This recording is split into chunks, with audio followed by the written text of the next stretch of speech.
Well, hello, writers. Today is Tuesday, May the 21st, 2024. It is almost Memorial Day. So I hope that you're thinking about something fun that you're going to do over the long weekend. If you're in the United States, that is. If you're somewhere else, perhaps it is just a normal weekend.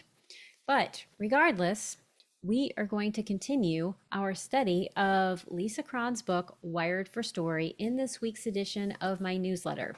So last week, I talked about the cognitive unconscious. So, this is the part of your brain that weeds everything out and figures out what's important. So, hooking your reader, which is what we talked about last time, is one way to do that.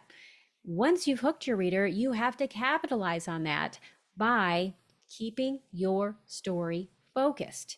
And one of the ways that you keep your story focused is really being clear about your story's essential question and your protagonist or narrator's goal. But you also want to think about some of the subtler things that keep your work focused. And one of those is theme. Now, when I was a kid, I absolutely loved The Christmas Story. That was my favorite holiday movie. And in one of the scenes, the teacher, so Ralphie's teacher, says, "And now you're going to write a theme." And I've been spending most of my life figuring out what in the world that was. I mean, I have never come across a theme anywhere. I'm assuming it's a persuasive essay. So I'm telling you this because one of the things we're going to talk about is theme. And theme is something that writers struggle with all the time. They don't know what it is.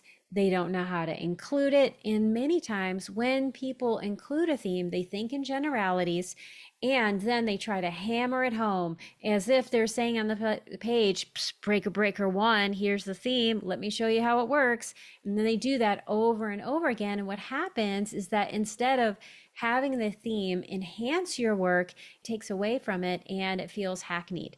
So what I love about Wired for Story is Lisa Cron's definition of theme is so simple. It's the simplest definition I've come across. It is also really solid. So in my newsletter, which if you are watching this on YouTube, you can just click the link and you can read the blog post, or you can sign up for my newsletter so you get these every week. But if you're in the newsletter, read about the essential questions that are surrounding theme and then how you can think about using them in your own work. And so after I share what these things are and I give you some food for thought, I tell you what to do if you are a beginning writer, whether you are new to writing or you're writing the first few drafts of your story. If you are in the messy middle, y'all know who you are. And if you are almost done in preparing to query, you need to make sure some of these things are in place. So I give you some directions around that. And that is what's in the newsletter. Also, in this week's edition of the Writing Your Resilience podcast, my good friend Laura Cathcart Robbins, the best-selling author of Stash, My Life in Hiding, is my guest. And we went deep into what recovery is and how it cultivated this sense of honesty inside Laura that allowed her to write her very powerful and again best-selling memoir. So, talking about honesty is really important because if you want to write something that is true, you have to be willing to dig deep, and that takes a lot of courage and it takes a strong foundation. And recovery work, whether that is recovery from addiction, from trauma, or anything else, can help you do that. Does that have to be done through 12-step programs? Absolutely not.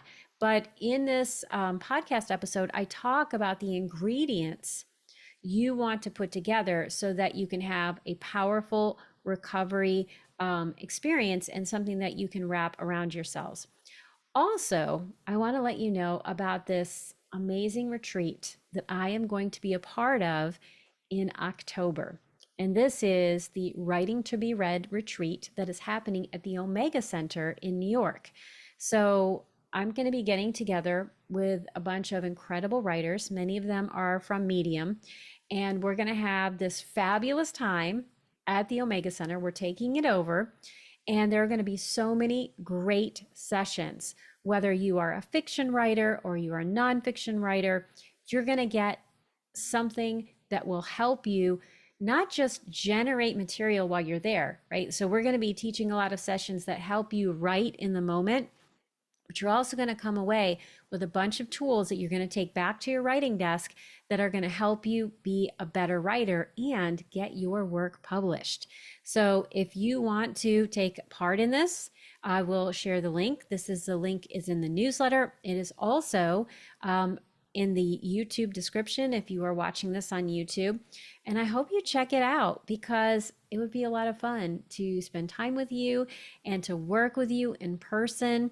So, Jane Friedman recently wrote this post in her Electric Speed newsletter about her experience being on the Queen Mary for a week during a writing retreat.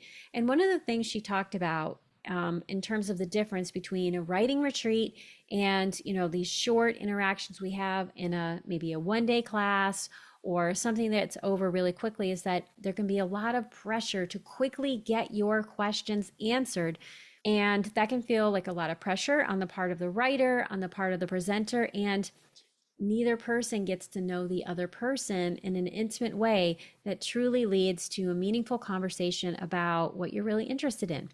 When you go to a retreat, you have the opportunity to not just learn, but to have all of these informal conversations that enrich the experience and deepen your understanding of craft and build a bunch of friendships that you will take back with you.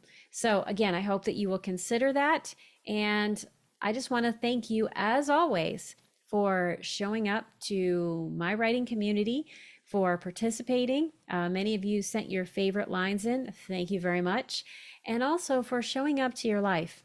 Every time you have the courage to show up truly as you are, you give someone else permission to do that, and you are also showing up as your best self, and that has ripples out into the world. So thank you again for doing that, and until next week, peace and love, and keep on writing on.